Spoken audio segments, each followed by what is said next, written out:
Good evening, everyone, and thanks for tuning in to episode 35 of the Matt and Matt O-Scale Trains podcast. I am one of your hosts, Matt Rochford, and with me, as always, are my co-hosts, Matt Zuha and Johnny Nugent. Matt and Johnny, how you guys doing tonight? Doing great, man. I'm really excited for this one. Yeah, I'm so hyped, dude. All right, I am super excited as well. And before we get into our tonight's episode and our guest, I did want to go over a few things that are related to the podcast. Now, as always, you can listen to us on Apple Podcasts, Google Podcasts, Podbean, Spotify. We are on YouTube and also Amazon Music. Now, I did want to mention, as I do with the previous episodes, our Discord server. We have over 80 members now, and we're growing every day. We have new people coming in. This is a public Discord, so anybody can join it, but you do have to acknowledge and read the rules. Since this is a community server, it's a little different from a private server on Discord. We have a great group of moderators who always make sure that folks are treated with respect and keeps our community safe.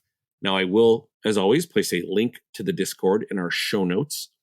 And all you have to do is click on it, and you will be added into the server, and you can introduce yourself and start chatting away with everybody. Another item is our merchandise. So again, if you want a Matt coffee mug or a t-shirt or something with our logo on it, you can head over to the website that I will have in the show notes. And if you use our merch code MAMPOD, you will get 10% off. Now, let's talk about tonight's episode. Tonight, we'll be interviewing and also chatting about the model railroading industry as a whole with Ken Bianco Jr. from the famous Trainworld Model Train Store in New York. Now, they can also be found by visiting trainworld.com, where they have just revamped their online store, actually. And you can check them out on YouTube as well at Trainworld TV, where they have over 1,000 videos available to watch. And they recently just had a live stream with Lionel where they reviewed the 2020 Big Book catalog. Now, I wanted to quickly point out a quote from you, Ken, and this was pulled directly from your website. And the quote is, "Even though trains are typically known as an older generational hobby, there are many young train enthusiasts out there that we are trying to attract by using different social media platforms." And I think this really says a lot about Trainworld and connecting to the young and up-and-coming hobbyists in the model railroading industry. So with that said, Ken, welcome to the podcast. Well, thank you guys so much for having me. I really do appreciate it. It's actually really exciting and humbling at the same time to be a guest here. So I really appreciate you guys having me. Fantastic. Now, the way we kind of want to work this tonight is we usually do like an interview, but because obviously you also have a hobby shop, we want to make sure that that is also part of the conversation as well. So we would like to just kind of do a little bit of, interview questions, and then we'll go ahead and maybe just talk about the industry, talk about your hobby shop, your website, stuff like that. Sounds great. Awesome. Matt, Johnny, you guys ready to go? Do you guys have anything before we get started? We're ready to go. I'm hyped. Let's do it. Excellent. Okay. All right. So Ken, and again, people might already know these answers, and these things could be, I know a lot of these answers might be available on your website as well. But for people who are listeners of our podcast may not know this information. So I apologize if some of the questions are a bit redundant. My first question is, when and who got you started in model railroading? So the store itself, Trainworld, was actually started and founded by my grandfather, Peter Bianco. And he was the founder of the company and basically started it by getting a train set for my aunts and uncles and father as well. And they loved the train set, but my grandfather found out it was worth a couple of dollars more. So instead of letting the kids keep the train set, he sold it and told the kids, well, I'll get you another one. And the same thing happening. So he basically said, wow, I could make a couple extra bucks through this. So he started selling out of his house and, started from there, and it just kept on snowballing. And the way I got into trains is from going to train shows with my father and grandfather. And basically working at a very young age and getting a hold of the business, putting stock away, going to the York Train Show back then. I know you guys did an episode on the York Train Show, and you loved the York Train Show. And I was kind of going for a very long time. I had not cut school, but for a good reason. But it was at a young age, and it was a great learning experience for me. So that's kind of like my first intro to trains, other than Thomas the Tank growing up. Awesome. It was our first time, Johnny and I, and we had an absolute blast at York. What a great experience that was. So, and we met a lot of people, and everyone was like really nice and really just easy to talk to. And as we went down the aisle, I know they saw Johnny from his YouTube channel, and I ran into some people who knew the podcast, and it was a bit humbling, to be honest with you, at first, but it just really made the experience just so much better. It makes it even more surreal because Matt and I came from the perspective of we didn't know anyone outside of ourselves in the hobby in our area. And then obviously as we got to know each other, we made some friends. So, you have your own little group.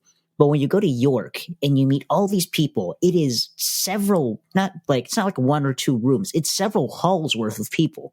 It's just several halls worth of trains, worth of people. And you can say anything about, 3-rail, O-scale, or trains or what have you. And the people around you will understand that. And I think that's something that kind of gets glanced over. It's just such a big gathering of model railroaders and train enthusiasts. It's a surreal experience. Yeah, it's also the people there are great in York, and it's about the relationships. I mean, trains are in my blood, as I said, but going to York and those experiences was just really memorable, and just meeting the train people and many relationships that I have today. And many of these people, because I was so young, kind of guided me in the industry, and I really appreciate that. And some of them are competitors, and they're close friends of mine. So it's really nice. And some of them are other top Lionel or O-scale dealers, and we all kind of went to the same restaurants after York, or hung out at the same places. So it was a really great experience, and it's kind of the same thing you guys are doing together with all these different fans and followers and patrons. All right. Now, my next question, it's a little bit open, and I might already know the answer to this. It could also be like a trap question, too. I don't want to put you on the spot. But what is your favorite railroad and why? Well, I guess I should be saying New York Central or Long Island, since we're in New York, or maybe the Jersey Central. But I will say Union Pacific, because it always sells the best. Gotcha. Good answer. All right. So what advice would you give someone starting out in the model railroading hobby?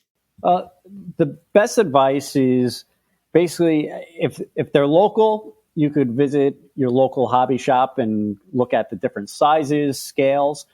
If not, there's so much information out there that's available, which, today's generation is so lucky to have a podcast like this channel, or YouTube, or Instagram, or all these different forums. So there's so much resources available to kind of get you started or teach you about the hobby, because model trains can be basic as a starter set around the tree, or it could get very intense where you build a gigantic layout and you have all different mountains, sceneries, track plans, switches. So it's really where you want to take it. And there's local clubs out there, different manufacturers that offer resources. So there's so much information that you could find available now that we're all really lucky to have. And I'm sure by listening to this podcast, is a great way to get started to learn about trains. Thank you. We appreciate that plug, because we did have a few episodes where we did go over getting into trains or getting into command control. So we appreciate that. My last question, then I'll pass it over to the other gentleman. Do you have a favorite model railroading memory? The memories of going to York with my grandfather are truly my greatest memories. It's kind of where I learned the hobby and learned the business side of things. And my grandfather is no longer with us, but I was very close with him. And he's truly inspiration to me and someone who I really looked up to. And part of the reason why I'm in this business. So I think those times that I shared with him are truly my greatest memories about this hobby. You know, my grandfather worked very hard to create a living and provide a living for all our families. So it was important for me to spend as much time as I could with him. And spending time with him meant working, with trains. And going to York train shows was one of the greatest times and memories that I had with him, because I didn't have much other time where, a lot of people would have time off. My grandfather worked 7 days a week, all the time. So those were really important to me. That's awesome. Yeah, it's pretty amazing how model railroading transcends generations. For me, it's hard for me to even think of anything else besides like sports, right? Because, we're all connected to sports and, with our fathers and our parents and our brothers and sisters. But like when you think about a hobby, like I can't think of any other hobby out there that just like transcends generations like that. Like something that it's just like fathers and grandfathers and sons and daughters. And it's my grandmother was a huge person in my life that just loved buying model trains for me. She loved, I have a really love for trolleys because she loved trolleys. And that's something I always, when I see a trolley, I'm like, I got to have that, that reminds me of my grandmother. So, there's a lot of like memories too, visual memories. New stuff comes out, there's always that, you know what? That's my grandfather had that engine when he was young. And this is like, the new legacy version of it or something like that. So it's really amazing just how far this hobby stretches out. So I enjoy it. That's obviously why I'm in the hobby. Yeah, and 95% of the people that come in and get started into trains, like you said, they have an experience with their grandfather, or their grandfather had trains, or their father had trains, and they want to get back into the hobby, or, they have some great memory with their family member just cherishing trains. So it's a real sentimental and a great, wholesome hobby. And there's a lot of great memories. And Matt, it seems like you had one with your grandmother. So it's great to hear stories like that. I did indeed. Yeah. That's it for me for interview questions. I'll go ahead and pass it over to Mr. Matt Z and see what he's got for you. So, Ken, where do you see the railroad hobby, the O-scale model railroad hobby, at least in the next 10 years? O-scale is still a very big segment. It's always been a huge seller and one of our biggest lines, O-scale, Lionel. I guess with the news about MTH and Mike Wolf retiring, selling off some tooling, that kind of changes up the O-scale industry a little bit. I think Atlas is going to definitely be growing in O-scale. They bought a lot of tooling. They're doing a lot of great things, and they have a great structure, great team, because they've done it in the HO and N scale, so it's not their first rodeo. So I really think Atlas O-scale is going to be growing and catapulting for the industry. MTH seems to be making some special runs or smaller scale runs with some of the existing tooling they have. So I think you'll see a lot more smaller in and out runs and productions, but there's not going to be a lot of stock left over for MTH. So I think pre-ordering is going to be even more important for both MTH and Atlas, even more so than previous years. Lionel is going to be a juggernaut, as they usually are. Just with their new catalog, and you guys had Ryan on your previous show, which was excellent, and you guys really nailed it on the date timing, so that was awesome. But the base 3 is going to be groundbreaking for the whole industry. The amount of pre-orders and people just having interest in it and wanting to expand or get into this new technology is tremendous. So I really think they're going to keep on growing with that. And it's a lot of great stuff. So you have a lot of different options as O-scalers. And there's also maybe a great lower point with RMT you have coming up. So I think they're going to be announcing a lot more freight cars and rolling stock at, great affordable prices. And Williams is always great runners at great price points. So I think they'll continue to keep on continue to produce O-scale product. That's a fantastic answer. You said some things in there that I really think are huge. The first one is with MTH and Atlas and their kind of deal they got going. It's sad to hear about MTH, absolutely, and it's nice to know that they're still continuing in some form or fashion, and it's nice to know that Atlas is still coming along and really making some great stuff. Same with Lionel and the base 3. I think that's huge. I'm really heavily looking into getting that because I really like that. I like to stay current with the new technology.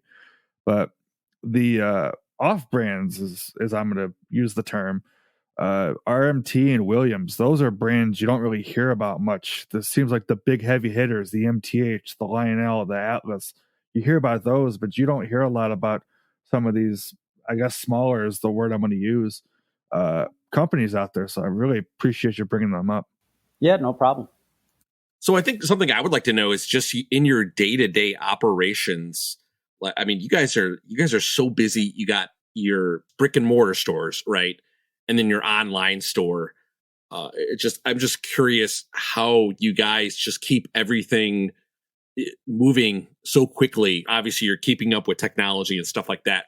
How has technology made your web store and even your brick and mortar store? How has it helped you guys just with selling trains to customers? Yeah, so a couple of parts to that, and having a big family is definitely helpful in doing that. But we also have some great employees, long-term employees who've been with us for, well over 20, 30, 40 years, some of them. So that really helps the continuity of our business. But my uncle, Tony, he kind of gets all the shipments out and makes sure everything is quick delivery. He's known for his lightning quick delivery. He hates if an order is placed and is not out the same day. So we do our absolute best to get it out the same day. So he's an absolute workhorse. He comes in 6 o'clock in the morning every day. Ritual. It's unbelievable. This man cannot be outworked. It's just incredible, and I look up to him because of that. He's just a great worker.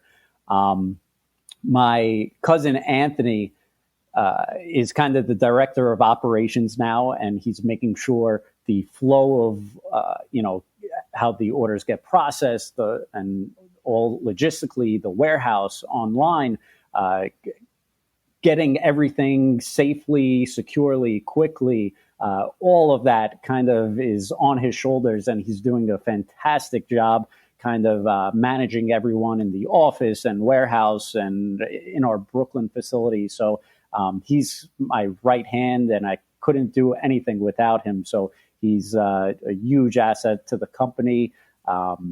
And my uncle, father, and aunt have just praise him. So he's great, and he's been including the technology. So that's where my cousin and I have kind of come into the business, and each generation is responsible to a certain aspect to the business. So my grandfather started off with retail selling. And then my aunts and uncles kind of brought in the mail order, where it was phone calls and shipping, which was the start of, the 80s, sort of say. And then it became online, where my cousin and I kind of have evolved and taking it to a whole nother platform and system. And we just keep on growing and expanding with that. And I think we have launched a new website. And although there are always hiccups and certain challenges when you roll out a whole new back end, front end, warehouse, logistical system all at one time, but we're getting to a much smoother place. And we really believe this platform will allow us to bring us to the next level of just having a fast, efficient, smooth, all-in-one stop and shop train store. So we've invested a lot of money into this, and we really believe it's going to take us to the next level. So we're really excited for the future, and we're looking forward to some great things. But, it's a team effort, and we have some great employees, great family members that really work hard. And, during Christmas time, it's all hands on deck. And, we do our best. And sometimes, we may have a hiccup along the way, but we always listen, and we try to get it right the next time. In the next generation for you guys, are we going to have like Trainworld drones dropping off trains to people? You never know. Hey, there's my Trainworld drone. It's dropping off my new steam engine. Yeah, you never know. Just the other day, I was hearing a story about how a certain company is doing pickup lockers, and quite honestly, I think it may come to that with quick pickups. People, even though they like to pick up their trains in store and test it, I think a self-locker could be the future, where, people are just, we have these customers that come in all the time, and they're the customers that keep us afloat and in business, and they're in here every week. And so having their own locker may be an idea. You never know. It's definitely something to put on the map for the future, maybe. You never know. That's really cool. So you were talking, it brought up a question in my mind. And how do you guys go about, like, let's say a model arrives damaged or something's wrong with it? How do you go about fixing said model and make it right for the customer or anybody who's involved? So one of the great things about Trainworld is we have like close, or not, if not over 50,000 square footage of trains. So we stock a lot of trains. We buy in bulk. We don't just buy one train. So more often than not, we're just very simply able to exchange the item. So we're not really repairing the item for the customer. We're, exchanging for a brand new train. So that's kind of one of the advantages for a company like us, because we have quantity of an item. For some stores that are only buying one and selling that one, it would probably be problematic. But because we're buying in bulk and buying large quantities, it's just a quick and easy process.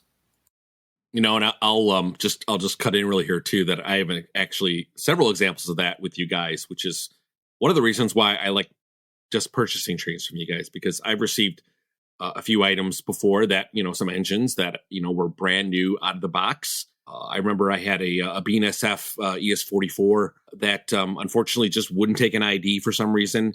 Emailed you guys, and you're like, yeah, no problem. I think we have another one of those. Go ahead and ship that one back, and we'll ship you out a replacement. And I just thought that was fantastic. Like, in the last several years, I've gotten to a couple of situations where I would purchase something from an online store, and I'd open it up and put it on the track, and it doesn't work. And I'd contact the hobby shop where I bought it, and they said, well, sorry, we can't help you. Call Lionel, call MTH, right?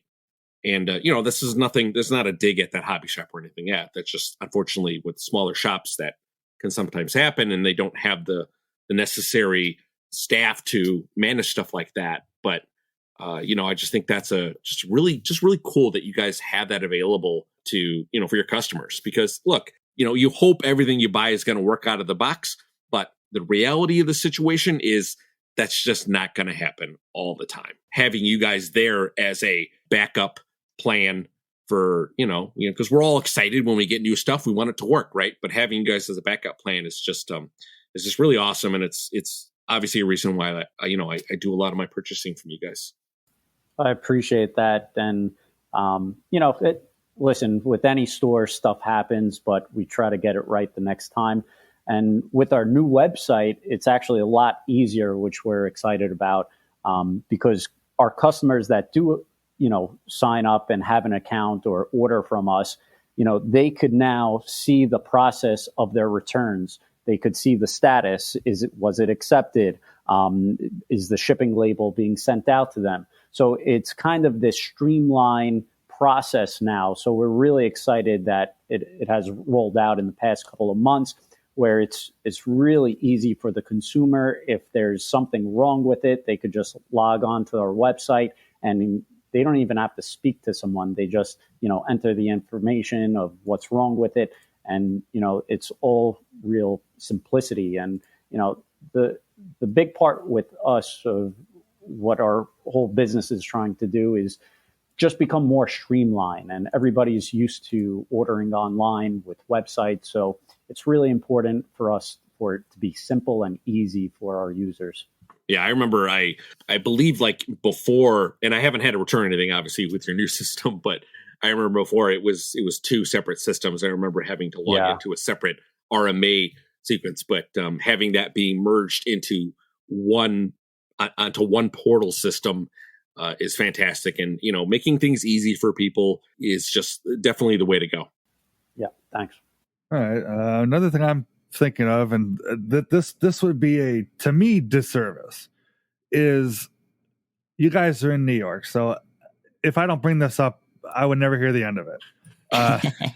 Johnny, you know where this is going. Come on now. I got to bring out the word. Oh, goodness. I got to bring it out. I got to bring out the word. Please, no. I beg of you. So Ken, you guys are in New York, and obviously the big thing in New York is subways. He said it. In your mind, like MTH and Lionel, they've all came out with the subways. Do you see like a huge uptick in sales in subways because you're in the hustle bustle, I guess, of the area? Well, we've always done very well with subways. Anytime a manufacturer needed to move subways, we were the first call, and we still are. I actually did reach out to MTH for a custom subway, and I'm not sure if I can share it yet because it's not 100%, but we are working on something in the works, hopefully, if they'll get back to me on it. And I think there's a lot of room for subways, more subways. There's, I don't know, I was talking with Mike Wolf and Rich Foster about a certain idea I had, and hopefully it could spark some interest in redoing some more molds and toolings, which I think this feature that could be available if they could get the, I guess, electronics to work would be a great thing. So we are working on more subways in the industry, and hopefully, there will be something really cool shortly. But it's tough because New York is kind of the mecca of subways, but outside of New York, there's not as big of a interest in subways. So for us, subways is great. We love when manufacturers make subways, but for the other dealers or how well it sells overall, I'm not sure of. Now, I will have to cut in here and say, don't forget about Chicago. So we're here, Ken. All right. I absolutely love subways, and just for people that don't know, like this whole podcast started because two guys love subways, and that's honestly like I'm Chicago Matt. I love subways. I have I have a lot of them. Matt loves Subways. He's got a lot of New York Subways, and he loves his. And it's really how we kind of met each other on YouTube. And it's kind of the reason why we started the podcast. I mean, not for Subways, but obviously it was one of the catalysts for us, meeting and actually, creating, this podcast. But I'm really glad to hear you say that about Subways, because it's been, from our other sources and stuff like that, like we haven't heard too much. I know there's some Chicago hobby shops that have been trying to do custom CTA trains, and it's been very hush hush, and there hasn't been much said about it. I'm only, and this is just guessing on my part, is I'm guessing that MTH still has their Rail King tooling, and again, that's pure speculation on me. I'm not saying that they do or don't. Honestly, I'm really hoping that they do, because I don't want to miss the chance for people to get their hands on Subways from New York, Subways from Chicago. Obviously, those are the two big Subway cities around. But it's just a fantastic product. I love their Subway product, and I definitely don't want to go the way of other tooling that just kind of vaporizes and we never see it again. No, we definitely want to keep the subways going. And actually in New York, I'm sure you may be familiar, but the Brightliners kind of had that farewell tour, and it was huge for New York, and the amount of people just, rail fanning and taking pictures and going to the events. It was really nice to see. And during Christmas time, there's always, Subway events and everything for Christmas. So Subways are a great part of trains. And even in Chicago, I'm pretty sure on YouTube, I saw a video of a lighted Christmas subway train in Chicago. Am I correct in saying that? Yes. Yeah. We actually have themed Christmas CTA trains that move around during the holiday season. That's awesome. Yeah, I wish that would be remade in O scale. Fingers crossed. I gotta take a look at that YouTube video again and call up Mike Wolf. Okay, well, Matt, I don't know if you had anything else, but I can go ahead and pass the mic over to Johnny. Yeah, no, Johnny can go ahead. I'm good. God, you guys can go on forever about Subways, can't you? Jeez. Yes, we can, unfortunately. I'll just sit here all by myself with all my daylights and GSs and just cry. No. But Ken, it's really awesome to have you on. So I have a couple questions. I'll start more broad, and then I'll get into the aspects of like the hobby in general. But for you, in terms of trains and models specifically, what aspects about model trains bring that twinkle to your eye? What does that for you? What brings you that excitement? I think the new product, new features is exciting for anyone, and exciting for you guys, exciting for me. This past year, Bachmann's Amtrak Charger was really exciting. We did a whole event just about Amtrak product with their new paint schemes. And I just feel like when there's real trains out there and new molds, new products, it's just really exciting to be in the hobby. Everybody wants to get that first new tooling or first new model or first new paint scheme. And there's a real excitement to just be the first one who tests it. And even for podcasters now, I'm sure when you guys get new products, you want to talk about it, feature it, and the same thing on YouTube. So there's so much synergy across all these different social media platforms and internets and forums now that about these new products that it's just really exciting to be a part of it. And for me on the business side, it's also exciting as well, because I want to make sure we have enough stock. And if, one place is sold out, I want to buy it from the next place and the next place. And I want to be the only store that's able to have these units. So I get really excited. And it's for me, the business side is kind of like, it's the stock market of trains. I don't know. That's the way I look at it. But, when you have these new items come out, you want to buy it, and you want to buy it all. And, you want to make sure you have it. So I don't know. I just find it just exciting in general. I love what I do. I truly do. That's amazing, and I can definitely agree with you on the excitement when it comes to new products, new lines, and new tooling that have been coming out. I mean, as Matt mentioned earlier with our Discord server, the buzz and excitement that was in the air for the release date of the catalog. There was a countdown. People were making guesses. It was ecstatic. And going back to like Amtrak, for example, this year, if you are an Amtrak person, this is the year for you. You can get Amtrak anything at this point. P-42s, Horizons, Amfleets, Chargers, XYZ. If you want to get into Amtrak, now is definitely the time to do it. So that is awesome. Going on to my next question here, and this is going to be something I've always been curious with our guests, is for you, one, do you take trains home? Do you have your own collection at home, your own layout and your own collection?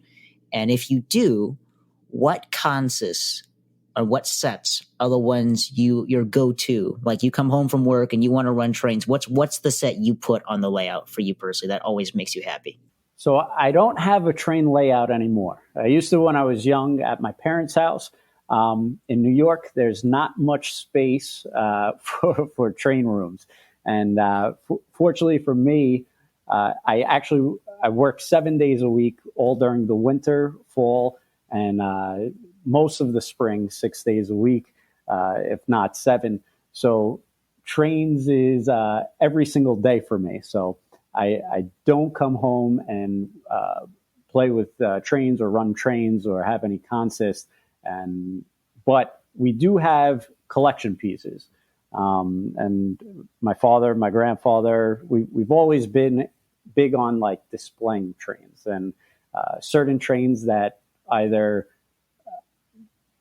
is just nostalgic and certain pieces that are, collectible.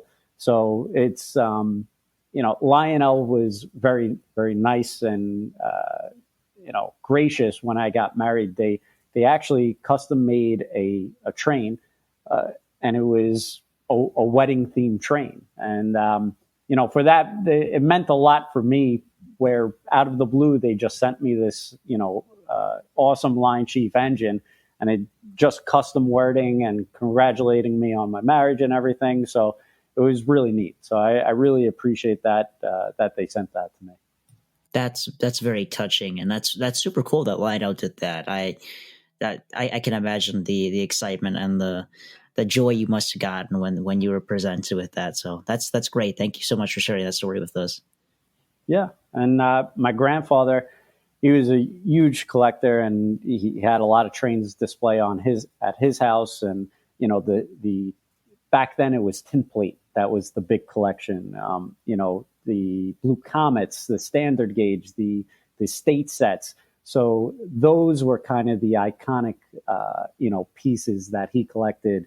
And then with my father, it was the Blue Comet set that was filmed in our store. And, he always would have either a Hudson on display. So, just trains like those, the iconic Lionel trains are really cool.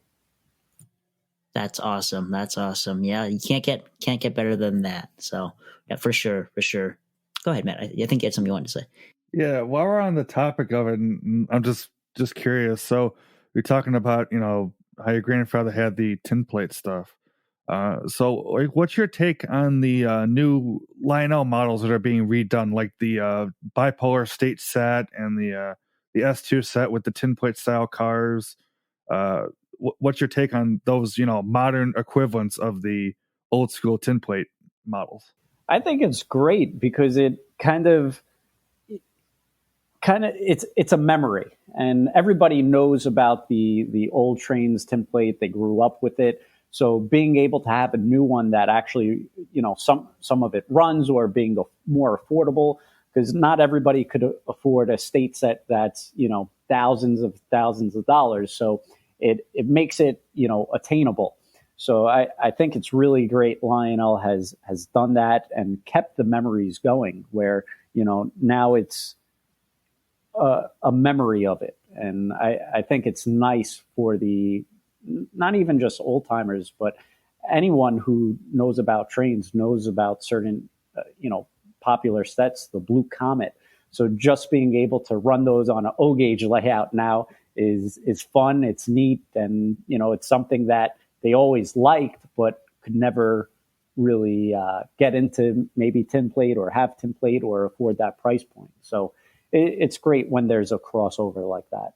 For sure. And that's something that's kind of special about the current generation of young enthusiasts getting back into the hobby. I've mentioned this when we had Ryan and Eric on, but there's a big demographic of folks like myself or like Matt Z, who we're still young, but we're also around college age, where we have the income to finally buy those trains.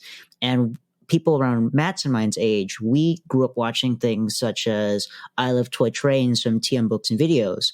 And the wonderful aspect about that series, it exposed such a young generation to post-war, to pre-war, to standard gauge. And while we never got the chance to play with those, we grew up watching them on the screen. So to have the option to buy models, whether they're replicas or inspired off of those models, allows us to experience not quite the same, but a similar level of nostalgia to what the older generation who did get to enjoy them got to experience. So it's definitely an amazing experience to have that be brought back into old scale, reimagined. Well said. Thank you. The next question, and I'm going to go a little bit more broader here in terms of overall O scale. I'd like to hear your 2 cents since you're in the industry here. So I'll start with the smaller one. So folks who are familiar with you guys in your store are most likely familiar with the YouTube channel. And one of the smaller aspects I like to focus on has to be the product showcases where you guys run your O-scale models on the layout. And I think 90% of the time, if you look up a product on YouTube, it's either one of Eric's videos or it's one of you guys. So your guys' videos. So what led you guys to want to do video showcases on your layout? And also, by extension, what kind of curves do you guys have on that layout? Because I've seen you run some monstrous engines on there as well. Yeah, the curves aren't that big. It's a lot of studio magic. We do our best to get it around and make it seem like we're running all these large steamers on it. I think it's maybe even 054. We get to display it, but we wish we had more room to run the larger engines. But how it came to be, I guess, is back when YouTube first started, we noticed that not a lot of people were able to see the product itself because they didn't have a local hobby shop or they didn't have a dealer close by. And this is the beginning of online selling. So for online selling, people, you're at a disadvantage because there's just a picture, where as a retail store, you could go in the store, you could feel it, you could smell it, you could see the smoke, you could hear it, you could feel the doors rattle when you blow that whistle. So it's a total different experience. And we were kind of thinking, and how can we give that experience to the person buying online? And none of the manufacturers were really doing this at the time. And you did have a couple of YouTubers out there, just scratching the surface on it. But, for us, it was important because we had to sell this product. So instead of waiting for the manufacturers to kind of, invest that, I just started with my iPhone and just took a video and saw what it did. And we put it on an email, and we noticed that, the sales were a lot more because of that product video. You could actually see it, you could hear it, you could see the smoke, and you could see the excitement for it. So it started off really elementary level with the cell phone. And quite honestly, I don't like public speaking. I wasn't really a fan of it. And I really didn't want to be on the video, but I felt like it kind of needed to have someone talk about it. And especially in the beginning, because YouTube videos weren't big or popular for the train industry. So I wanted to talk about the specials and the deals that we were having at that time. And I think some of the first videos were like the Williams train specials that we were having. And I think at this time we were selling Williams diesel engines for like $100. And it was crazy because we bought hundreds of these locomotives and we had to move them. And I knew the price point was right. But just by having these little, cell phone videos up on YouTube, it helped sell through, and it was just incredible. And every year we got a little bit better. We upgraded the camera, and the same thing with all these influencers out there. They're kind of doing the same thing. You learn as you go. So now we have better video, we have better lighting, and now we have a Trainworks layout that's huge and beautiful. And we're fortunate that the guys at Trainworks built it for us, because I think it really enhances the video quality. And so I really like how our videos come out now. But like you said, Eric Siegel, he's got great videos out there. And so now, being a train fan, you could really see the product before you decide. So it's great time to be a train hobbyist. But yeah, no, I completely agree with you there. It's really important to have that video aspect, especially in this day and age. There have been times where the Matts and I have been sitting and we've been talking, or just in the Discord server with some folks, and being able to see and hear the model can make or break someone's impression on it. I and the others are very big sound guys. If the engine doesn't sound right, we may not be interested. But if it has a great sound set, it looks good, it runs well, it has great features, that can almost be an instant sell. There's times where one of us will post a video in the voice channel, and we'll initially be like, oh, that's a cool engine. Then we'll watch it and we'll hear it. And then we're all like, we go from that's a cool engine to we all need to have this in our collections now. Where can we find one? So the importance of having that is it's invaluable at this point. Yeah, and let's be honest, trains, are while some are affordable, some are expensive. And before making that purchase, you want to make sure that you're buying something you really want. And like you said, with the sounds are important to some people.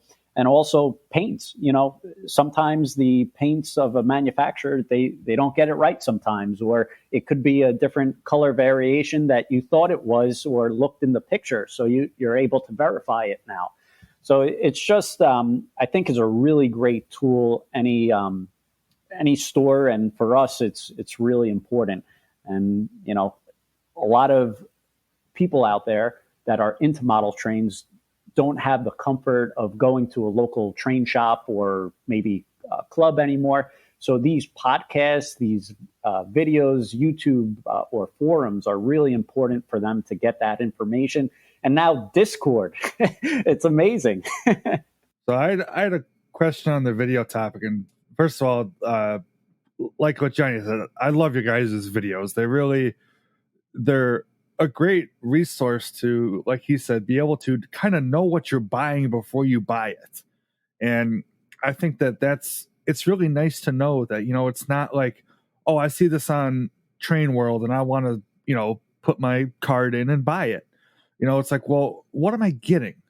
And, I could just go online or, YouTube it or whatever and be like, here's a video. Let's see what it's all about.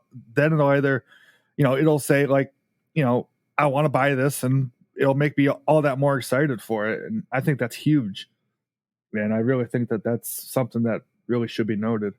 No, without a doubt. And I think it's great for the hobby altogether. And the manufacturers now are also doing a great job. And it took a while. I feel like the train industry is kind of a little behind other industries.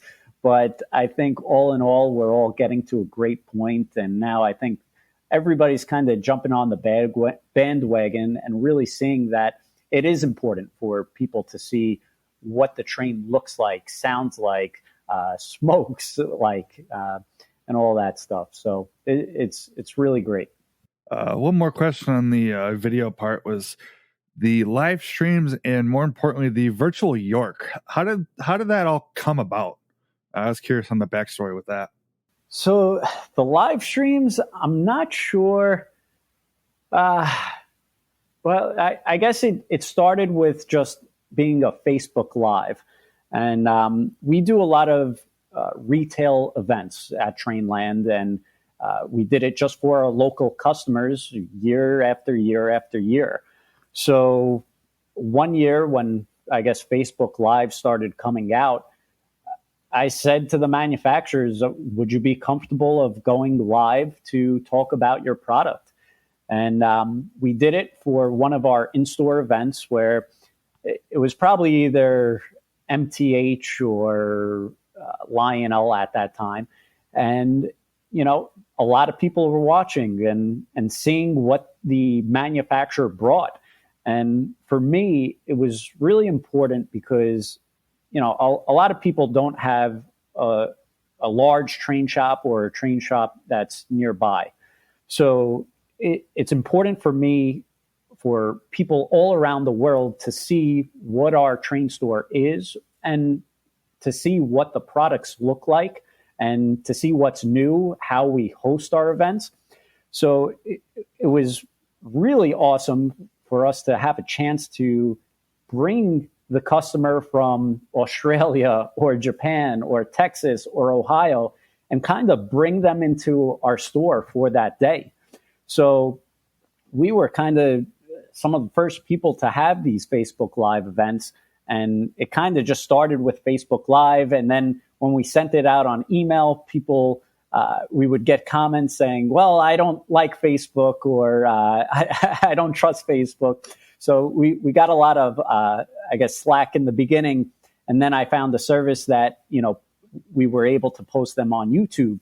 So, you know, it kind of spiraled to go bigger and bigger. And then once COVID hit, we were kind of geared up where we've already been doing these live stream events, and COVID just kind of amplified the whole virtual event. No matter what industry, it was like, okay, you got to go live streaming because retail is closed. And, you know, we had to shut down our retail store because of COVID.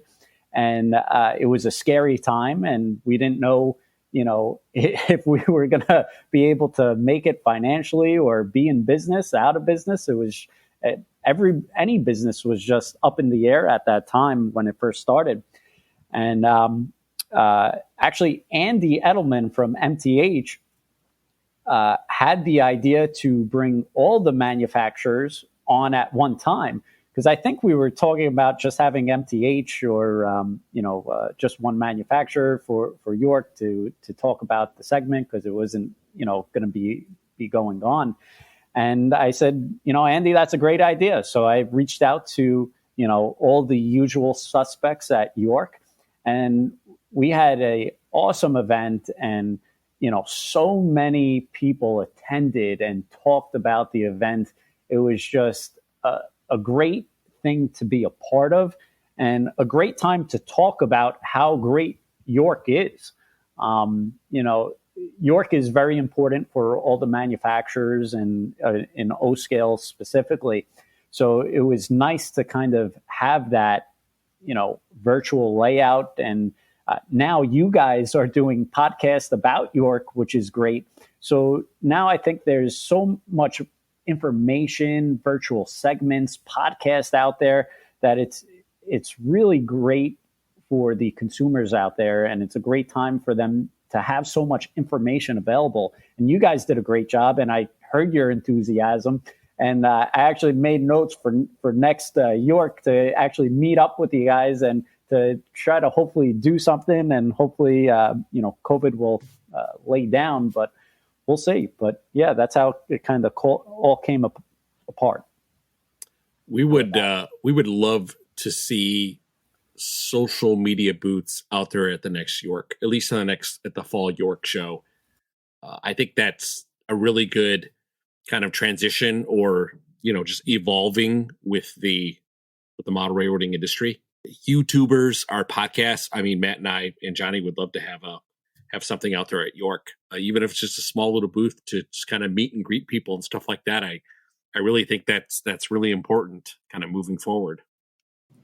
For sure. Yeah, that would be really cool. Honestly, I got chills when you said that, dude. That's huge. And folks were asking for stuff like that too while we were at York. The people we were talking with, not just us specifically, but like just in general for a lot of the influencers, you want to get a chance to meet them. And social media really is the way to go moving forward. And that's one thing. If I had any criticism of York, it would have to be, I really wish they would embrace that. I understand the privacy that goes with not being able to film at York. Some vendors don't want to have that be on camera, and I completely understand where they're coming from.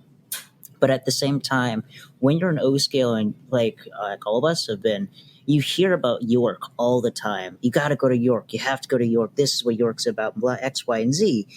But hearing the stories and getting to see what it's like is completely different. Like when I was there, and I mention this all the time, when I was there, I made sure to try to document as much as I can of Matt and mine's trip out there.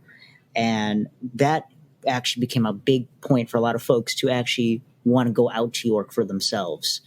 The only regrets I had is I couldn't film anything. So to have the expectation what York is, but having no idea what you're getting yourself into, that's one thing I hope that over time York can evolve and accommodate for that. So I'm definitely behind the idea of more social media promotion at York. Yeah, Johnny, I'll tell you actually a quick little story that's actually pretty wild. So you mentioned about not being able to film and kind of a little more of setbacks on that. So when we first started doing YouTube videos at York, we weren't allowed to. And we actually were told that we couldn't, and we kind of got in trouble for doing these videos. They didn't want it done in the hall, so we had to set up shop outside. But Mike Wolf from MTH actually came to me and he said, you know what you're doing is great for the hobby. And if they kick me out of York, I don't care, because I want to talk about my product and I want the world to see it. And it was really great feedback from Mike, just being so supportive and, wanting to take a chance and to, show the product. And we were talking about York, that it is a great show and people should attend. And so we set up shop outside instead of doing it inside, and the wind was blowing and everything. And it was really makeshift, just looked like it was a backyard set. But I'll never forget how he really stood up and believed in, YouTube and getting the content out there for the public. And he really wanted to talk about his trains. And Mike was really passionate about his company and just a diligent worker. And he would always get back to me right away, respond to me. And he was just an awesome person to work with. And he made excellent trains. So it's funny that you mentioned that, Johnny, because I know what you're saying exactly. And I went through it, and it's tough. But, hopefully they will see, the light at the end of the road. That's the hope. That's for sure. And we appreciate you pioneering the way with that, with you and Mike. We really appreciate that.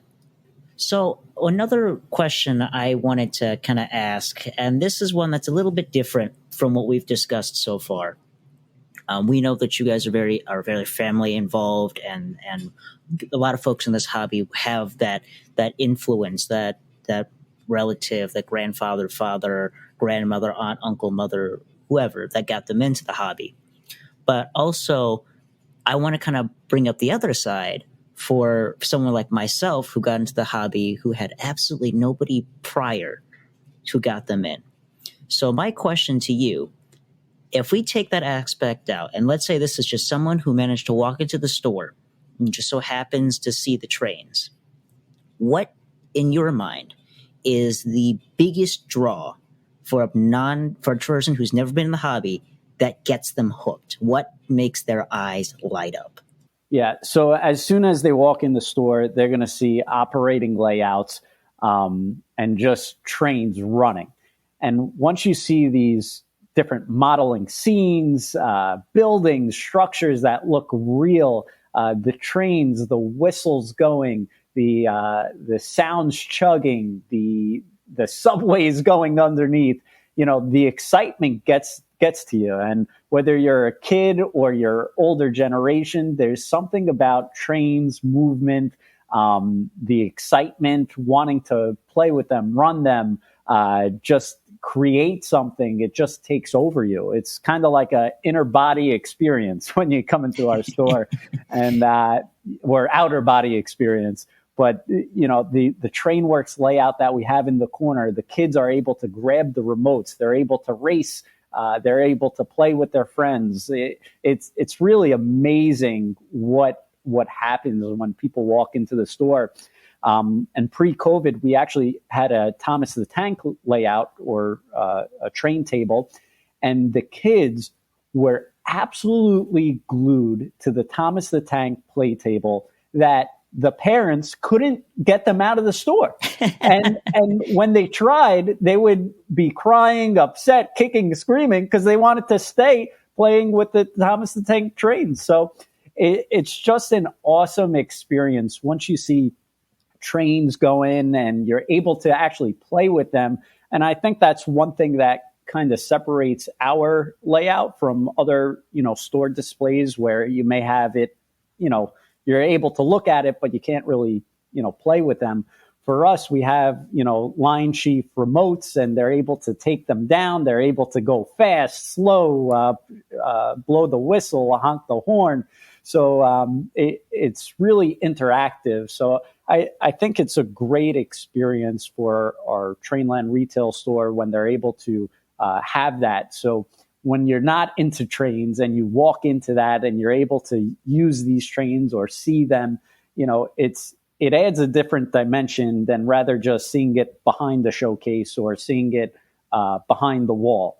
It adds a whole different dimension, and it gets you amped up and want to, start with trains. And, with our center layout that we have in our store, we had G scale, HO, O scale, N scale, all on one layout. So it's really easy. That's our, starting point with the customer that walks in. Okay, what size do you like? Because there's all different options. It's not just O scale. You got N scale, HO, G scale. It depends on, your home setting. Do you have a lot of room? Do you not have a lot of room? How big of a layout can you fit? So people are able to see and visualize N scale. Okay, this is really tiny. Or they're able to see G scale. These are huge. These are gigantic. Can I put this outdoors? And then they see O scale. This is the classic Lionel train starter set that you could get. And they see all the bells, the whistles, the lights. So it's really fascinating for people to walk in and really see it. And I think it's really important. And so I think that's kind of the level and excitement they come in and into our retail store. That's great. That's great. I'm glad you brought that up, because it's definitely an aspect, because a lot of us are in the hobby, and we think of what it's like to be a veteran hobbyist and what we want to see. But it's also important to step back and remember what the general public sees and how to make sure we appeal to them. Now, Ken, I have to ask you this as well. How quickly do the cell phones come out when parents and kids see the layout up in action, the trains running around? How quickly do they pull their phone camera out and record it?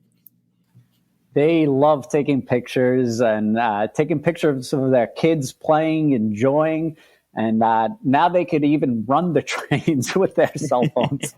So it's amazing how technology has shifted. But yes, they love taking pictures, and it's a great thing. It's a great feel-good, wholesome hobby, something that is great for the family or individual, and just a great hobby altogether. And great people in the hobby, including all of you guys on tonight.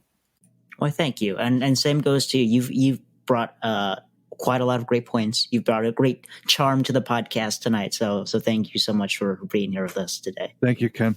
I appreciate it, guys. Yeah, course. absolutely. I believe you're our first hobby shop on the podcast. So you're pioneering that as well. Well, I appreciate it. And it's quite amazing that there's model train podcasts. I just find it fascinating that the hobby is just growing so much, and your podcast is just revolutionary, and it's a great thing for the hobby. It's a great informative tool. It's a great thing for people to learn about trains. So all the manufacturers and dealers owe credit to you guys for being out there and taking the time to put this together. So, and I didn't pay you guys to bring me on or pay you guys to do this. I appreciate you guys just doing it for fun and as a hobby. It really is a great thing. Yeah, I mean, our goal with this podcast is just to basically to help people engage with people and help them get started in this hobby, because we want this hobby to succeed and we want it to grow, and people need resources out there to help them get to a point where they know how to do something specific. When I first got into, or when I should say when I came back to the hobby, I dove right into command control because I'm like, oh, command control, like, okay, this sounds really sweet. But I was kind of like blown back by the technical side of it. Now, I'm a computer guy. I'm a technical guy by trade, but even just like trying to hook up like a legacy system or an MTH system when you take it out of the box and you've never seen something like this before, I was kind of like, okay, like, am I gonna like blow something up here if I hook up the wire wrong? Like, I hope I'm doing this right. And just having that resources, like, again, like just YouTube channels and Facebook has become huge. Instagram has been a great source for just people posting O-scale, their layouts or new stuff that they bought. Even real trains, they can find all kinds of real trains out there. Like all the big railroads are on Instagram as well. Like Union Pacific is on there and BNSF. And so that's a really great outlet. But yeah, coming back to our podcast, it's amazing how long podcasts have exist, and there not being that many, even in model railroading podcast. Like even if you look up model railroading podcasts, there isn't that many. Now we kind of like have the O-scale one. Well, I should say not 6. Derek had the initial one, but I was just totally surprised that there wasn't anybody picking up the reins for that. And that was just a huge driver for us. And, we welcome more podcasts as well. Like anybody out there, if you're interested, we welcome all kinds of, any kind of social media. If you can help your fellow O-scale model railroaders, please do, because people out there need the help. Well said. And I think you could tell by your podcast and the different episodes, if you pay attention, all three of you guys are just great guys, friends, and just wanting to learn and talk more about trains. And it really speaks volumes to your podcast. And I think that's what the draw is. It's not, you guys aren't, arguing or doing it as a business. You guys truly enjoy it and your passion shows. So I think it's a really great thing you guys are putting together. Again, we don't talk about politics or anything on here or anything, but there's so much negativity in the world right now. It's like, we don't want our podcast to be like that. Like we want to be super positive. We want to have fun, and we want other people to have fun as well. And that's how we treat this podcast. Like, we're not about, okay, we talk about like you said, we're like, maybe a paint job that didn't go well, or maybe some features that we didn't like in something. But, that's about as far as we go, right, on this podcast. Like we strive for being positive because people want to turn this on. We don't want to raise anybody's, anger level up any more than it should be. We want people to put a smile on their face, and we want people to know that, hey, you know what, this podcast is for everybody, any age group. It's for everyone. And we want to make sure that that people know that. not to toot our own horn real quick or anything, but I think that doing this, and we've talked about this before, so I'm going to keep this brief, but I think that doing this has really furthered my enjoyment in the hobby, and it's allowed us to collaborate with people that we wouldn't normally collaborate with, like you Ken at Trainworld, and like Lionel and Eric, and it's like it's huge to know that we're doing this and we're making other people enjoy the hobby or find something that they didn't know about before and just having a good old time with it. That's, to me, it's huge and I love it. I definitely carry this podcast. I'm so great and I've done all this work for you. No, I'm kidding. No, you guys hit it right on the head. This podcast is an amazing resource to have in this hobby. And we do this out of a labor of love and for passion for the hobby. We all enjoy talking about trains. And it was something that I've heard from listeners of the podcast is if you don't have anybody to talk to about trains, it's you're kind of in your own little world. You want to tell people about this cool stuff or hear about something in the hobby outside of just a YouTube video. Because those are short. So when you have something like the podcast, you can just put it in the background and listen to it. Some folks have reached out and said it makes them feel like they have friends in the hobby, and it gives them that sense of companionship that this hobby is all about sharing and making friends and making those connections. And through the podcast, people have been able to do that, which makes me so happy. I got one thing I have to ask you. Oh, jeez. So there's a movie. It's called Midnight Cowboy. He does a little thing that I would, if you could please give us an authentic New York. Hey, I'm walking here. I thought you were actually going to bring it up in the beginning of the episode.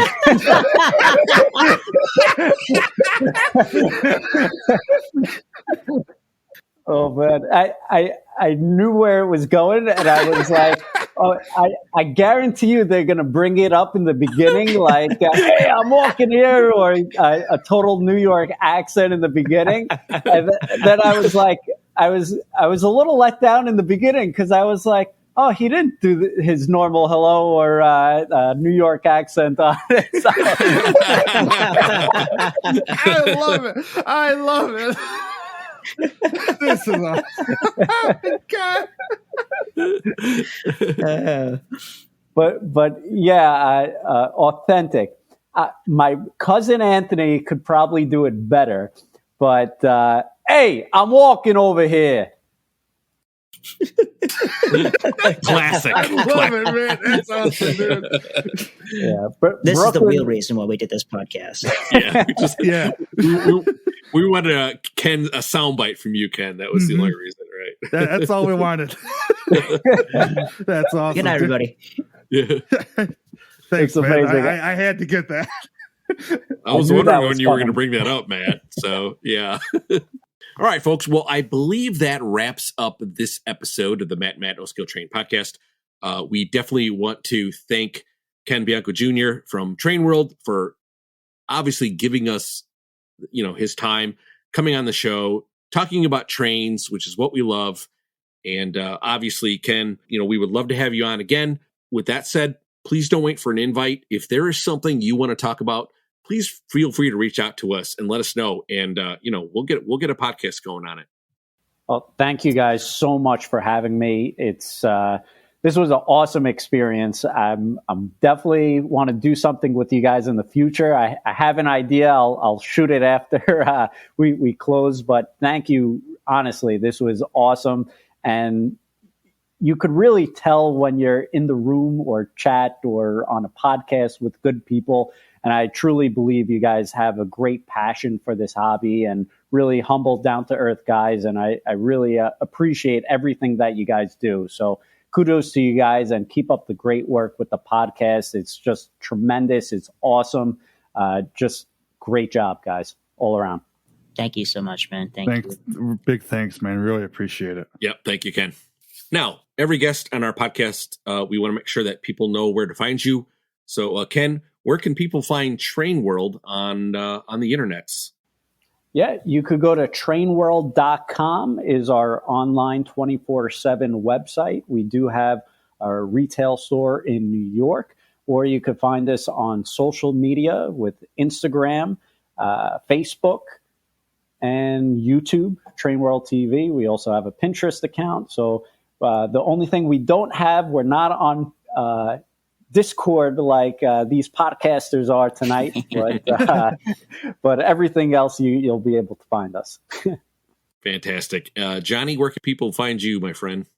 You can find me on YouTube at Audamus. That is Audamus. You can find me there screaming at inanimate objects and getting hit in the face by boxes. And occasionally I'll talk about trains. You can also find me on Instagram at Audamus_trains. Feel free to reach out, say hello. I'd love to have a chat with you. And you'll find me posting there a lot more often than I do on my channel. Last but not least, you can find me on Discord on the Matt and Matt O-Scale podcast Discord server. I am usually on the voice channel every other night. So if you want to hop on in, have a chat with all three of us, or possibly a lot more.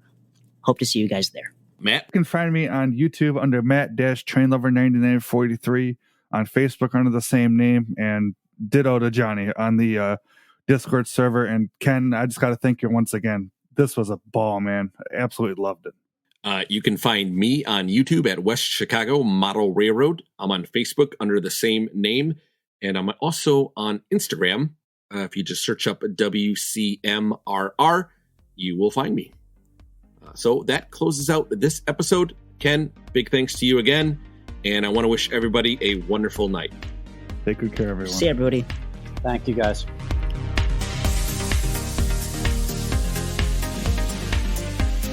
You can find me on YouTube at Audamus. That's Audamus. No, let me do that again. I can't spell my own name.